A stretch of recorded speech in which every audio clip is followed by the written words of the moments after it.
Hello everyone, this is Arun, optometrist.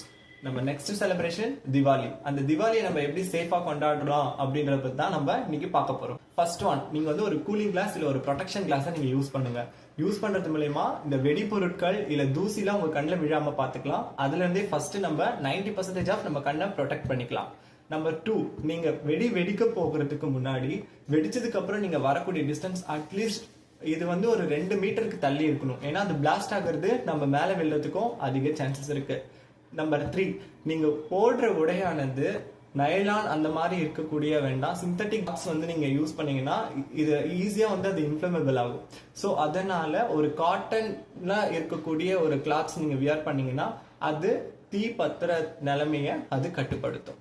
Crackers நீங்க வெடிக்கிறீங்க அப்படின்னா பக்கத்துல ஒரு தண்ணி பக்கெட் வச்சுக்கோங்க, இல்ல ஒரு மணல் அந்த மாதிரி வச்சுக்கிட்டீங்கன்னா சப்போஸ் வெடிக்காத ஒரு பட்டாசு மேல நீங்க போடுறதுக்கு ஹெல்ப்ஃபுல்லா இருக்கும். கூடாதுன்னு பார்த்தோம் அப்படின்னா நீங்க வந்து நேக்கட் ஐ, அதாவது கண்ணு வந்து எந்த ப்ரொடெக்ஷனும் இல்லாம நீங்க டைரக்டா வந்து வெடிப்பொருட்கள் வந்து வெடிக்க கூடாது. எதனா கண்ணில் விழுந்துச்சுன்னா நம்ம கருவிழியை பாதிக்கும், இதனால பார்வையும் போகிறதுக்கு அதிக சான்சஸ் இருக்கு.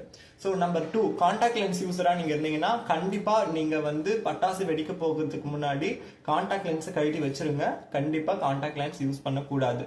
எதனா ஒண்ணு விழுந்துச்சுன்னா கூட அபாயம் அதிகமா இருக்கு. பட்டாசு வெடிக்கும் போது தெரியாம ஏதோ ஒரு கண்ணில் விழுந்துருச்சு, அது வந்து மேபி வேதிப்பொருளா இருக்கலாம், இல்ல ஏதோ ஒன்று கண்ணில் விழுந்துருச்சு அப்படின்னா நீங்க அப்படியே இக்னோர் பண்ணாம, வாஷ் பண்ணிட்டு இக்னோர் பண்ணாம அது என்ன விழுந்திருக்கு அது எப்படி கரெக்டா எடுக்கணும்ன்றது ஒரு கண் மருத்துவரை பாருங்க. இல்ல நீங்க சாதாரணமா விட்டுட்டீங்கன்னா கருவிழியில விழுந்து கருவிழி போகிறதுக்கும் அதிக சான்சஸ் இருக்கு. Anyway, happy Diwali to every one. So சேஃபா செலிப்ரேட் பண்ணுங்க, ஹெல்த்தியா இருங்க. தேங்க்யூ.